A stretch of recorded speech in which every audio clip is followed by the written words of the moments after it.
Hello, my selfies. Welcome back to the Chief of Self podcast. I am Mads. So this concept has come across my desk multiple times this week, and that's like a little signal to my brain that I need to make an episode about it because I have a lot of thoughts. I first heard this from our Lord and Savior, Tinks. She made a TikTok about how everyone wants a village, but no one wants to be a villager. So that means that everyone wants community. Everyone wants connection. But we've kind of normalized canceling plans, overprotecting our peace, not wanting to feel like any inconvenience or any mild discomfort. We all want the group chat. We all want the girls' trip. We all want the best friends. But then we don't want to feel awkward or don't want to put ourselves out there. And trust me, I get it. I have been guilty of this. I mean, I've canceled on plans because I was too tired. I've, sat in LA traffic from Northeast Los Angeles to Venice and was like, why the fuck am I doing this right now? But I will tell you something. When I reflect back on all those nights that I just really didn't want to go, that I was really tired or just was like, ugh, I don't want to talk to people. Those nights have expanded my life. I have made the most genuine connections through those nights. I have felt invigorated. I have felt inspired from those nights. My life has opened up to opportunities because of those nights. Here is my playbook for not only how to make friends as an adult, but staying connected to people that you love and to your friends, and then actually building community instead of waiting for it to just like magically appear. Because the reality is that community doesn't just appear. You have to co-create it by being a villager, by being an active participant in your social life, in your community. Let's get into it. Part 1, normalize being slightly inconvenienced. So I'm going to start off with a story. I get asked to go to a lot of networking dinners, slay. And there was one that came to mind. It was a dinner that I was invited to by Wonder Ventures, this amazing VC firm in LA. I love the team. I've been to many events that they've thrown, and they're wonderful. So they invited me to a founder dinner. It's in Venice, very far from where I live. Peak traffic, had to schlep all the way out there. I was tired. It was, whatever, a busy week. But I made myself go.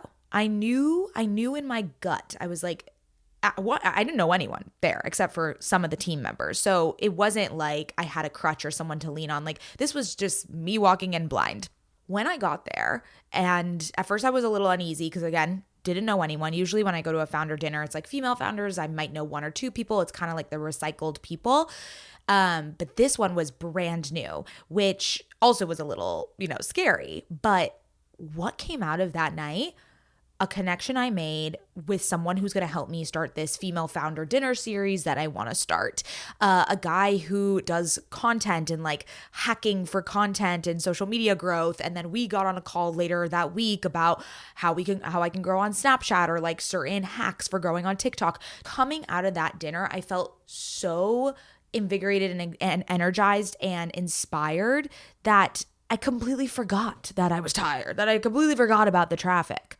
And I can tell you about countless other nights that this has happened. It typically happens every time. And sometimes it doesn't, and that's totally fine. Sometimes I go and I'm like, oof, that might have been a waste of time. But again, it's not even a waste of time. It's all data. It's all for your personal directory of networks and connections and people. Like it's a numbers game. Like you just have to have this repetition of putting yourself out there and showing up and showing face. I want to tell you that every time I push through that little bit of resistance, that little inconvenience, every time I walk away, again, with a new opportunity, a new connection, a new learning, anything. Like it just is, it's expansive in your life in every single way when you can push past that resistance.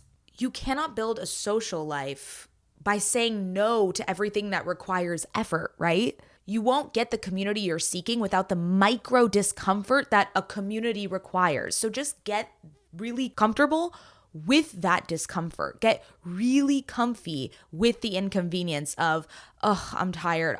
There's traffic. It's raining. Doesn't matter. I'm going to still do it. Now let's talk about adult friendships. This is my number one rule for adult friendships.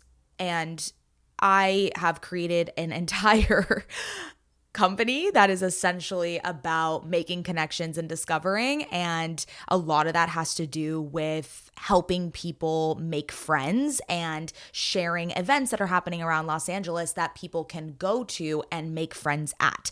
A lot of people also make their friend groups at Camber events that I put on. So not only through Camber am I building the village, but I'm also like a villager within it. It's kind of like a weird thing. So with Camber though, a lot of people come to our events and then find their friends. If they're new to a city, they'll come to one of our events and connect with the people that are there. And the reason that is because there's a shared common interest. When they come to a Camber event, let's say we're doing a walk club. They know that everyone there follows Camber. They know everyone there loves to discover new restaurants, loves to explore, loves to go out and do things, okay? That's a common interest that every single person there has. Already, 80% of the awkwardness is gone because you have that common interest. You could go up to any person at a Camber event and be like, what was the last greatest restaurant you tried? And I'm sure that would spark like a whole conversation and a dialogue and connect you with that person. First, find the things you love. And then find where the people who love those things are gathering. Obviously, Camber is only Los Angeles, but you could do this in any city that you live in. Let's say you love romance novels. Okay, find a book club. It's such an easy TikTok search, Instagram search of just book clubs in LA, book clubs in Seattle. Go to a book club. If you love ceramics, go to a pottery class. And this is my other big rule about adult friendships. Approach it like freshman year energy. So remember when you were a freshman in college? And you would just say hi to everyone, right? You were on the elevator, you were in the hallway. You would just say hi to anyone and everyone because you were new, because everyone was new. So when I walk into a space where everyone is new, but we're all there kind of congregating and gathering because we have this common interest, be the one that just says hi first, right? Everyone else is waiting for someone else to break the ice. So you could be that person. Just kind of pretend like you're a freshman in college and just be like, hi, I'm Maddie. Oh my God, wasn't this book so amazing? I'm so excited to talk about it. I loved X, Y, and Z. Just really being that person that breaks the ice. I promise everyone around is like waiting for each other to do it. So why not it just be you? Another way that I've made friends is through the internet. And you might be like, duh, Mads, you're an influencer, you're a content creator, you're talking to people on the internet all the time. You do not need to be an influencer or have this be your job to connect with people over the DMs. And the amount of people that like I've genuinely felt connected to them because they like the same things as me, they post similar things to me, or they are just really engaged with a certain topic or a certain interest, like workout classes or books or something. I will just engage genuinely with their content and I'll slide into their DMs and say something like, okay, I swear we'd be best friends in real life. Like we love all the same things. And then once there's a dialogue going on, what I will do very specifically, instead of just saying, we should grab coffee sometime. No. We should grab coffee sometime. I'm free Wednesday at 2 or Friday at 9 if either of those work for you. Be so specific because that just shows that you're actually interested and being super proactive. And then this last part, people love when I do this. I mean, I do it just out of like necessity, but people love when I do this. Once you decide on the time and date and whatever, the place that you guys are going to meet, ask for their email to send them a Google Cal invite. Say, hey, what's your email? I'll send you a Google Cal invite. People, because if you're anything like me, like if it's not on the Cal, it's not happening. What that shows is that you're committed, you're not flaky, you respect their time, and you're actually going to show up. All right. This is the biggest hack to fostering friendships, definitely ones in the beginning, to show that you really, really care about this person and their time. Now let's shift to a very hot take that I have. I think we've taken protect your peace a little too far. We have started to label mild discomfort as unsafe, but meeting new people is not unsafe. Showing up alone is not unsafe. Being awkward is not unsafe. Sometimes the thing that actually protects my peace is that connection, right? So like anytime I leave an event that I feel inspired by, that the people get me, they understand my world, honestly, that regulates my nervous system more. That protects my peace more. That's what fills up my cup. So before you cancel, ask yourself this: how did I feel last time I showed up, but I didn't want to? So think, just even a thought exercise right now. Think back to the last time where you really didn't want to show up to something. Maybe it was a birthday party. Maybe it was going to a brand dinner. Maybe it was meeting up someone to network and you really didn't want to because you were tired, because you just, the slight inconvenience of the traffic. Think about it and then think how you felt afterwards. So I always, as I've documented throughout this episode, after those dinners, after those meetups, I just, it fills my cup. I feel so alive and like myself, and the connection is like really, really what honestly like makes life worth living. I know that's so cheesy, but it is. So think about that last time that you didn't want to go and you did, and how did you feel after? And then think about that feeling before you cancel. Now let's talk about maintaining friendships. People ask me all the time how to maintain friendships when you're so busy. And I have found that it's actually those micro moments and not these like grand friendship gestures that keep the momentum of the friendship going. So a couple tips for you.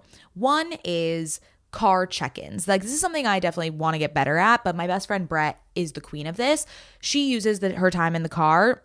She might be driving like an hour for a commute, and she will call everyone she loves. She will use that time to check in and call people like that. I'll always call my dad or my mom while I'm in the car. Sometimes I don't like to get like spontaneous calls. I usually don't answer them, but usually a parent, a sister or brother, they will answer and like just want to chat you up. So that's always like an easy way to just jump into someone's life and catch up. The next one is the thought of you texts. So I have a rule with myself where if I think anything nice about someone, if it just came up naturally, if I saw that they posted a huge milestone on Instagram, if I saw something in the wild that reminded me of them, I will text them.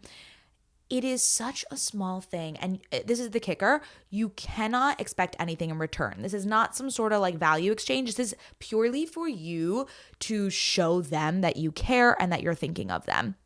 So proud of you on this. Can't believe you did this. I love you. I just saw this really cute makeup bag and I feel like you would love it.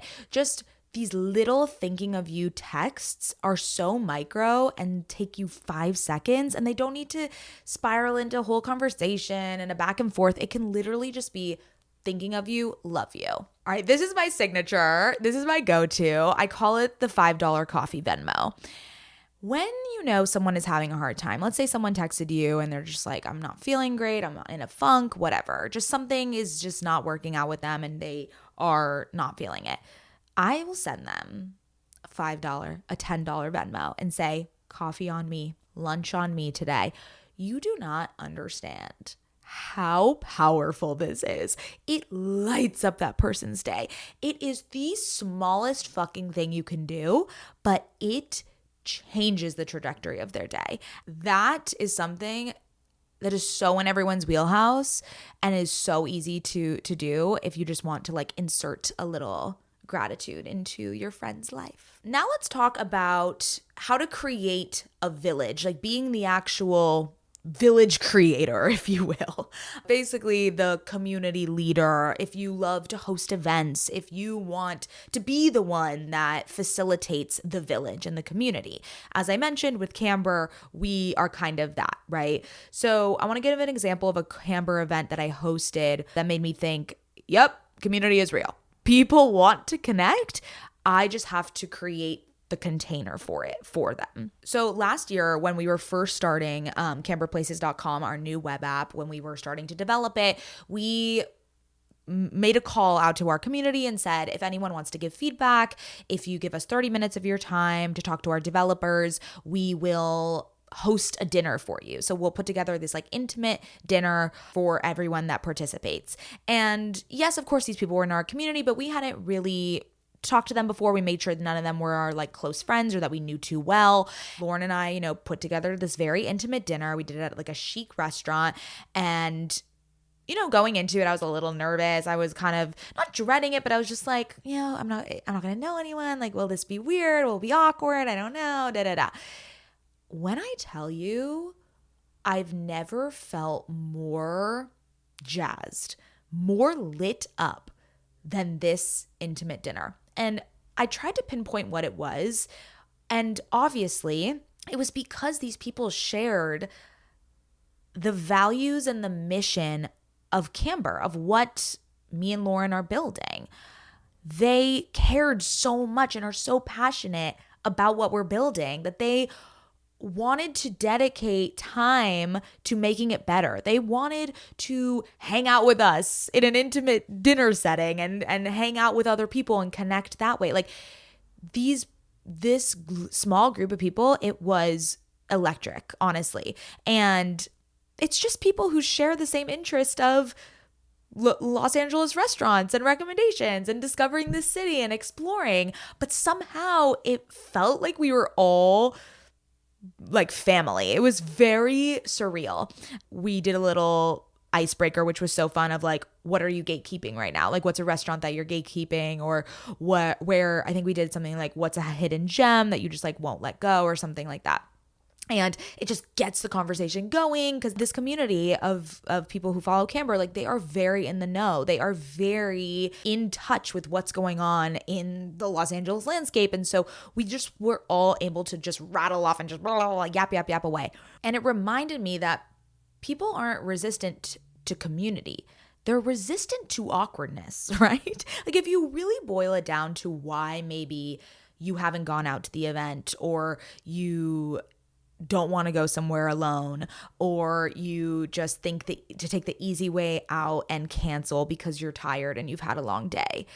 What does it boil down to? Your fear of being awkward, your fear of having an awkward moment, your fear of maybe wasted time, or maybe there's a fear that you might not connect with people. Like, the issue though is you will never know. You will never know until you go out time and time again and try. And I guarantee you, more times than not, you are going to find something to walk away with, whether that's a new connection, new friend, a new book recommendation, like whatever.